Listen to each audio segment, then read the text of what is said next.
is NBC Connecticut News at 11. Well, it's a new year. Perhaps you're thinking about new ways to motivate your children after the holidays, kind of get them refocused on their studies. Author and founder and the CEO of the Learning Consultants Group, Daryl Capuano, is here with some things that you can try. Good morning again, Daryl. Thank you. Happy New Year. We always love having you come in. Thank you, and to you as well. Absolutely. So you've come up with some interesting ideas. I like your first one because it's one I'm a big believer in when it comes to my kids and I think other people too. Travel, lessons to be learned, right? It surprises people because travel is something that a lot of the people in these nice Connecticut towns don't really do. They're from here, their parents are from here, so they travel to see their parents. They might go through little sports adventures to different fields, but they don't really even go to New York or Boston. And you think that it's a good idea to do so? What I'm always trying to do is connect the vision for the future with the present. And the reason why a lot of these people, they don't realize how great it is, if they go to New York, they might get there and say, this is tremendous, I'd love to live here. And when they get there, they think, okay, I could live here. Then you start explaining why careers in New York would require a certain amount of studying.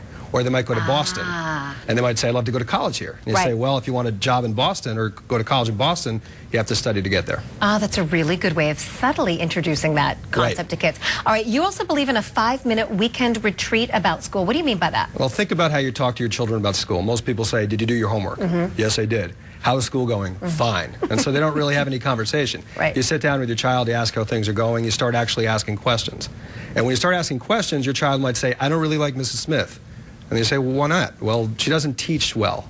What do you mean by that? And then you find out that your child's not really learning math and not really doing well in math, and then you can see that Mrs. Smith might be a great teacher, might be a terrible teacher, but you can jump in and catch them before the problem occurs.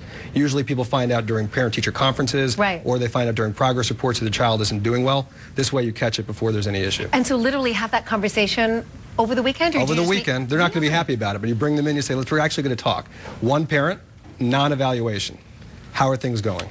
Let's go through your classes. What's your favorite thing about school? They're going to grumble a little bit, but you're the parent, so you just say, look, we're going to have this conversation. And if you don't pepper them, it tends to sort of let them start talking as well. I notice if I'm like, what about this? What about that? Was it fun? Did you do this? Yeah, good. Open-ended questions. I used to be a criminal prosecutor, and if you lead with leading questions, they get yes or no answers. But if you ask open-ended questions, what's the best part about school? What's the worst part? They surprisingly will answer you, and those 5-minute conversations might become 20 minutes. Okay, studying, for parents getting the kids to study, it can be such a drag. It's so hard. It can end badly. Is that why you recommend more of a rigid schedule Monday through Thursday? Monday through Thursday, and also on the weekend. Two things. One would be Monday through Thursday, do not study whenever. Study at 5 o'clock or study after basketball practice, dinner, and then you study. You get into this routine. Kids always grumble initially, but once they get into habits, they end up doing great.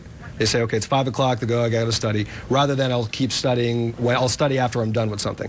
Because after they're done with something is usually later and later, and we're not going to probably get to this, but sleeping more is a big one too, because a lot of these kids stay up too late because they don't get their work done.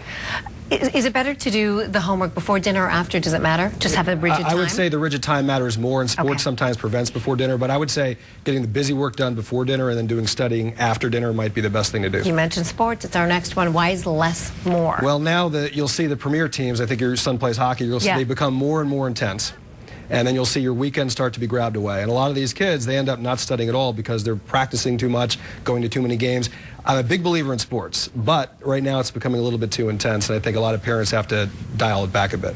All right, really, really good suggestions. The last one we didn't have time to really expand on, but class participation, that's a good one because it gets them more involved, gets them to like school more, and that's what we're trying to do here, right? Their energy gets lifted when they participate. Daryl, thanks so much as always. Really, really good tips. Still to come.